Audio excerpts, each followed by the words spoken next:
Students, आज हम कर रहे हैं पार्ट 9। पार्ट 8 हमारे हो चुके हैं, ठीक है।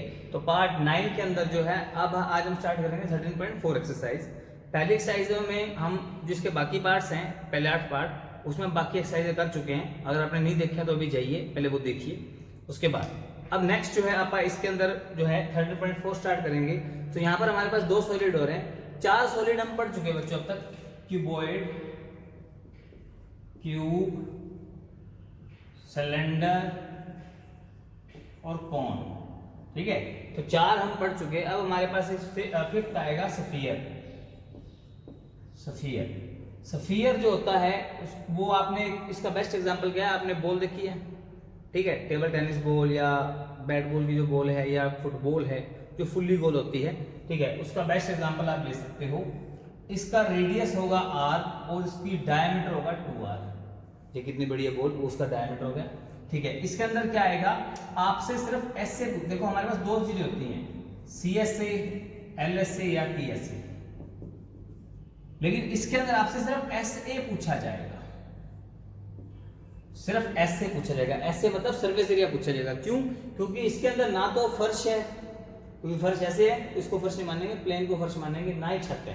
तो इसलिए इसका सी एस से टी एस से दोनों सेम रखा जाता है 4πr²। और ये नहीं बोला जाएगा, ऐसे बोला जाएगा, इसको सर्फेस एरिया बोला जाएगा। इसके बाद हमारे पास है नेक्स्ट हेमिस्फीयर। हेमिस्फीयर यानी इसी का आधा हिस्सा। आपने कभी कोस्को की बॉल देखी होगी, वो टूट जाती है तो जिसका आधा हिस्सा बचता है बिल्कुल हेमिस्फीयर शेप में बचता है।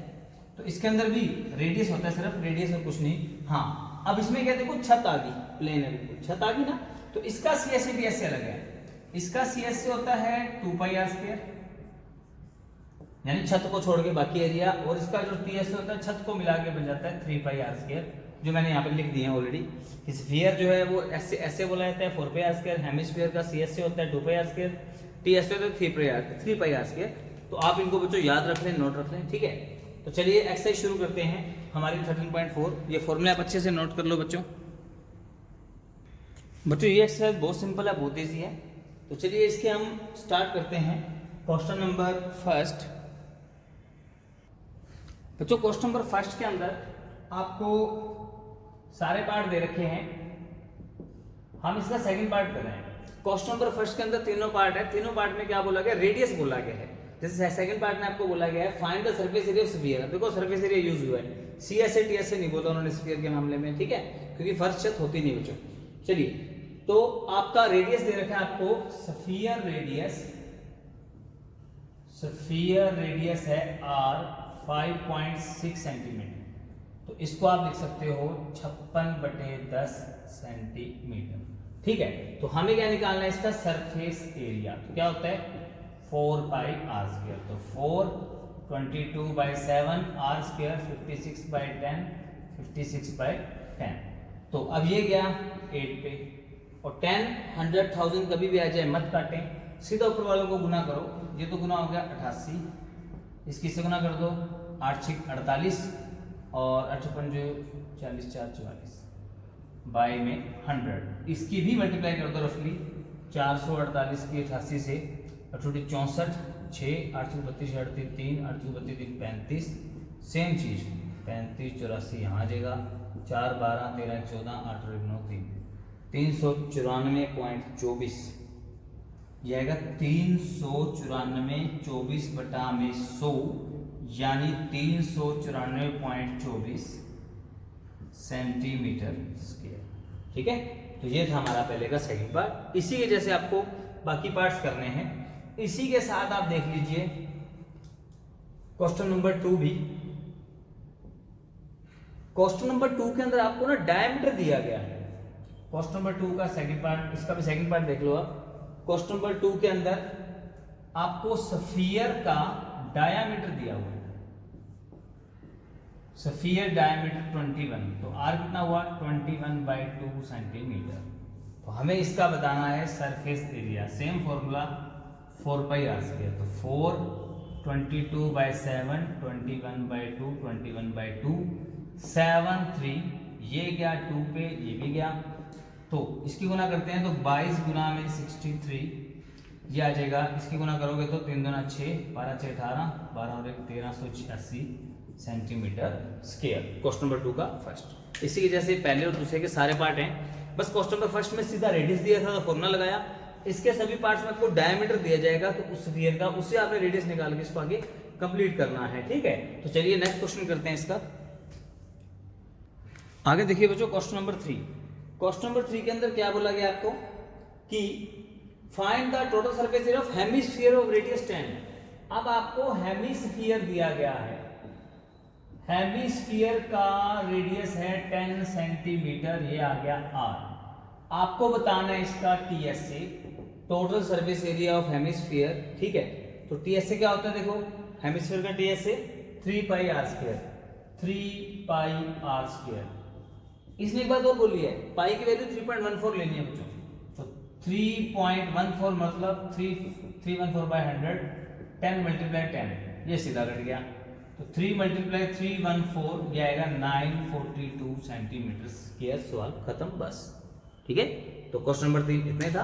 आप भी इसको इतना ही नोट करें और इसके बाद कोशिश करें जितनी कैलकुलेशन है, हम जितने भी सम करेंगे ये अब तक किए हैं, तो आप उसके जब भी वीडियो देखोगे तो फॉर्मूले तक ही लिखो, बाकी सारी कैलकुलेशन आप खुद कीजिए बच्चों। ठीक है, तो चलिए नेक्स्ट क्वेश्चन करते हैं। इसके बाद करेंगे क्वेश्चन नंबर 5, 4 आप बाद में करेंगे बच्चों। तो क्वेश्चन नंबर 5 के अंदर देखिए ध्यान से क्या दिया है, कहते हैं हेमिस्फेरिकल बाउल है made of inner diameter. Bowl कैसा होता है, इस शेप में। कहता है इसका इनर डायमीटर दिया हुआ है, इनर डायमीटर कितना है, वो है आपका 10.5 सेंटीमीटर, ये आपका डायमीटर है, तो पार्ट से निकाल लेंगे। कहते हैं बाउल के अंदर ना आपको कॉस्ट ऑफ ट्यूब प्लेटिंग, यहाँ पर इसके प्लेटिंग करनी है, इस तरफ अंदर की तरफ, यहाँ हमें प्लेटिंग करनी है, मतलब पेंट करना है। अब देखो जो बाउल है वो ऊपर से खुला होगा, अगर ऊपर से ढक दिया तो आप पेंट कैसे करोगे, तो ऊपर से खुला यानी इसकी छत नहीं है, तो हम क्या लेंगे, सिर्फ CSA, क्योंकि फर्श तो है नहीं, छत भी नहीं है, तो जहां फर्श छत की बात नहीं होगी वहां बात होगी बच्चों CSA की।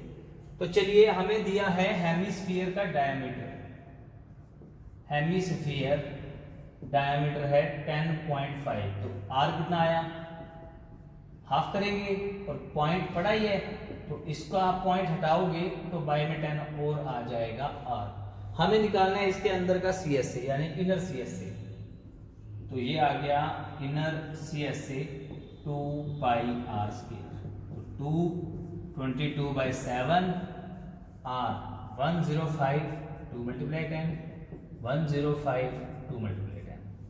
देखो क्या करते हैं, 2 खत्म, ये वाला 2 भी 11 पे गया, ये गया 15 पे, आपके पास बचा 15 × 105 10 × 10 सेंटीमीटर स्क्वायर। इसको इतना ही छोड़ देते हैं, अभी सॉल्व नहीं करना क्योंकि सवाल अभी पड़ा है, क्योंकि अपन अभी कॉस्ट निकालनी है। आपको बोला गया है 100 centimetre square has plating cost, वो कितने हैं 16 रुपीज। तो हमारे पास है अगर 1 सेंटीमीटर स्क्वायर होता तो 16/100 रुपीज बोला जाता। ठीक है, लेकिन हमारे पास है 15 × 105/10 × 10, तो ये आएगा 16 × 15 × 105/100, इतनी वैल्यू बचती। अब इसकी हम जो है कॉस्ट बच्चों निकाल सकते हैं। ठीक है, एक तो 100 इसका था, एक 10 × 10 इसका भी है। ठीक है, तो टोटल हमारे पास आ गया 16 की 15 से मल्टीप्लाई कर दो, 16 × 5 80 और 16 × 16 24, यानी कि 240 × 105/100 × 100, एक जीरो तो खत्म हो गई। अब इसके 105 से गुना करके देख लो तो क्या बनी, 24 × 5 = 120। ठीक है, 24 × 5 = 120 और 2 24 × 5 = 120, एक हो जाए 24 और 1 मिनट, 16 × 5 = 80, 16 × 16 8 24। एक मिनट चेक करते हैं, इसमें एक छोटी सी मिस्टेक होगी बच्चों, यहाँ ठीक कर लेना। यहाँ पर 11 भी पड़ा था, हमने वो लिखा ही नहीं, तो यहाँ भी आएगा 11 × 16, तो यहाँ पर ये दोबारा करना पड़ेगा हमें। तो क्या आया 16 × 11 × 15 × 105 डिवाइड बाय 100 × 100, इसको सोल्व करना पड़ेगा हमें। तो सबसे पहले हम जो है मल्टीप्लाई करते हैं, ठीक है। तो 16 की पहले 11 से कर देते हैं रफली, 16 की 11 से, तो 16 176 और इसकी भी मल्टीप्लाई अब रह गया 15 गुना 105 बटा में 1 के पीछे 4 जीरो। अब इनकी दोनों की करो, 176 की 15 से, 15 से 90, 15 7 105 9 14, 15 के 15 11 26, 15 से 90, 15 7 105 और 9 14 11 बचे, ठीक है। गुना में 105 बटा में 1 जीरो खत्म। अब इसकी गुना कर लेते हैं 264 और 105 के, तो 5 का 20, 5 के 30, 2 32, 5 10 3 13 और यहाँ आएगा 264 02772, ठीक है। 2772 बाई 1000, ये भी खत्म, तो 2772 बाई 100 27.72 रुपीज़, ये हमारा बचेगा आंसर बच्चों। तो यहाँ थोड़ी सी मिस्टेक थी, वो ठीक कर लेना। तो आज के लिए हम इतने पार्ट से करेंगे बच्चों, ठीक है। तो आप जितने भी सम कर रहे हो ध्यान रखें कि आपको जो है फॉर्मूले तक ही नोट करना है। तो यहाँ भी आप फॉर्मूले तक नोट कर सकते हो यहाँ तक, तो बाकी कैलकुलेशन आप जितना हो सके खुद कीजिए सारी की सारी, ठीक है। जितना आप कैलकुलेशन करोगे बच्चों आपकी उतनी ही बढ़िया प्रैक्टिस बनेगी। और अभी तक हमने जितने भी पार्ट्स किए हैं तो मेरे इस तरफ प्लेलिस्ट है जहाँ पर आप बाकी पार्ट्स देख सकते हो, और इस तरफ चैनल को सब्सक्राइब करने का ऑप्शन है। अगर अब तक नहीं किया तो प्लीज़ बच्चों करें, और अपने फ्रेंड्स के फ़ोन में भी जाके भी करें। Thank you.